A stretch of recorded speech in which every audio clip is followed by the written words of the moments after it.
America is a first world mirage sitting on top of a third world infrastructure.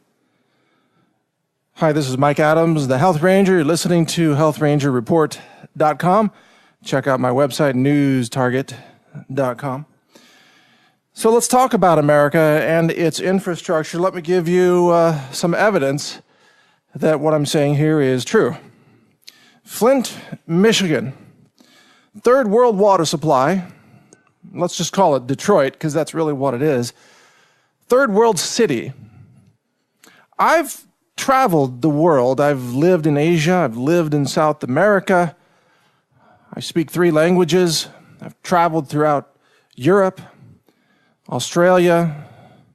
I haven't been to the Middle East, or Africa for that matter, but I've been to many other places. I've seen a lot of things.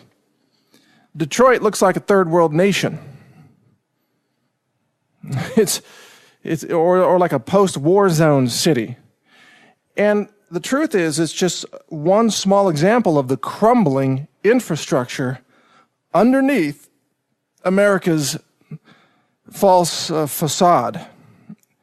And I mean underneath, literally. If you go underneath the sidewalks and you get down to the water supply systems and the sewage systems and the subways, or even above land on the bridges and the roads, you have a crumbling infrastructure underneath America.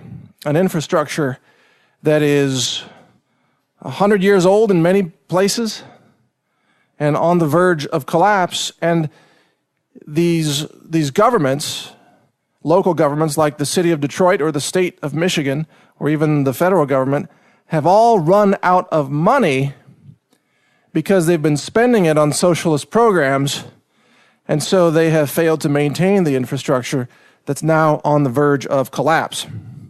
So what we have on the surface, above ground in America, is this mirage of a first world society. But it's actually pumped up by government debt spending, which is fake money being printed by the central bank, the Federal Reserve, printed and created as debt through the U.S. Treasury, handed out through quantitative easing to the banking system, loaned to the federal government, and handed out through food stamps, housing subsidies, unemployment, free health care, all of these other entitlement programs. So they're creating this artificially abundant-looking society above the ground. Meanwhile, all the money that should have been going to maintain things below ground, the infrastructure, is being neglected. What's the result of all of this? Where is it headed? Well, in Flint, Michigan, of course, they were feeding poisonous, lead-contaminated water to the entire city. I don't know how many, what was it, a million people? I don't know the numbers. Let's say it's 1 million people. Well, maybe 300,000 children in that drinking lead. The city officials knew about it, and they covered it up. The state knew about it, and the state of Michigan covered it up. Michigan is incredibly corrupt. Again, run by socialists, run by corrupt leftists. It's like hell on earth, or utopia if you're a leftist, I guess, is utopia. Government's in charge of everything, just runs it all into the ground. And even at the national level, the federal government is bankrupt and just spending more debt money each and every day. The federal government knew about this too. The EPA covered it up. They knew children in Flint, Michigan were drinking lead-contaminated water. They knew it for months, and they stayed silent. They did not warn those children. While some of them were so heavily poisoned with lead, they would wake up in the middle of the night screaming from pain in their bones because lead accumulates in the skeletal system, and it makes your bones hurt. It also causes brain damage, so now we have literally IQ-damaged children in Detroit that have been damaged by this socialist government, corrupt, fraudulent government that is now going to probably have to give these children some kind of bonus on their college entrance test to get them into college because they've brain damaged them with the water supply, harming their academic potential, which is a crime against children. Let's be honest. It's a crime against humanity, what the city of Flint or Detroit did. It's a crime. And yet, it's just one of many crimes that's taking place all across America as the infrastructure fails. We're going to have more cases of this, more cities where the water supply really resembles what you might get in South America. I lived in Ecuador for 2 years, and even though there are many things to like about Ecuador, and I made many friends there and learned to speak pretty good conversational Spanish at the time, there was this one river where raw sewage from people's homes was just emptied into the river. And a little bit downstream, there'd be children playing in that river. And a little bit downstream from that, families washing their clothes in that river. And it made you wonder, what kind of a public health system is this really? And I'm not saying all of Ecuador is like that. It's just a very rural, sort of third world type of region of the country. It's better than that in the cities. But America is starting to resemble what I saw in Ecuador, where the water supply is so toxic now that you dare not drink it. And nobody in Ecuador drinks the tap water. They boil it. They boil it because they know it's full of microbial life.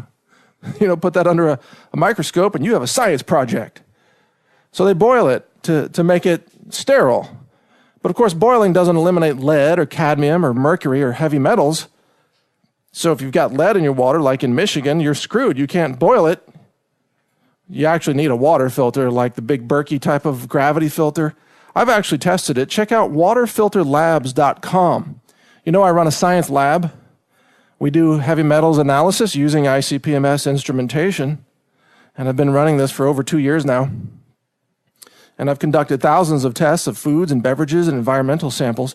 I've even tested my own hair and urine just to see what kind of heavy metals were coming out of my own body, by the way, to clean up my own diet, clean up my environment. So I've seen lead in a lot of foods. I've seen lead in cacao. I've seen lead in rice protein from China. I've seen lead in mangosteen powder from, I think that was from Thailand. A lot of lead, 10 parts per million. So I've seen a lot of lead, but I've never seen a city poison its children with lead until Flint, Michigan pulled this off. And it makes you wonder, why didn't Flint give me a call? Say, hey, health ranger, we got a vial of water here for you. We'd like you to test it before we feed it to 300,000 children. Would you test it for us? And I'd say, sure. Send me a sample. No charge. Public safety. I'll do it for you for free. But I never got that call from Flint, Michigan. They covered it up on purpose. They said, we're running out of money because we spent it all on government socialism programs. So let's get a cheaper water source that might not be as clean, and we just won't tell anybody about it. See, this is the leftist solution to a crumbling infrastructure. Let's just not tell anybody that they're drinking lead now. And let's not use the labs and the science. Heck, they could have sent that sample to any university in Michigan. Probably. They probably have a lab. And they could have got that water sampled. But no, they didn't bother. So you're going to see this more and more across America. And this has everything to do, by the way, with the pension funds. You see, Michigan has, it's bankrupt when it comes to pension funds. They owe more money to the pension funds than they are able to pay or to collect each year. In other words, they're paying out more than they're taking in. And this is true in states like Illinois and also New York and, of course, California. And by the way, all those states that I just mentioned, and probably a few more as well, maybe Florida, are one day going to say, we're the government, and we're going to save your pension funds by taking them. Yeah, we're going to manage your pension funds to save them from collapse. Basically, what they're going to do is loot your pension funds. They're going to take all the money, and they're going to dump it into more handouts to win more votes from an impoverished population that keeps voting for more and more handouts. Oh, more food stamps, and more housing subsidies, more unemployment, more Medicaid,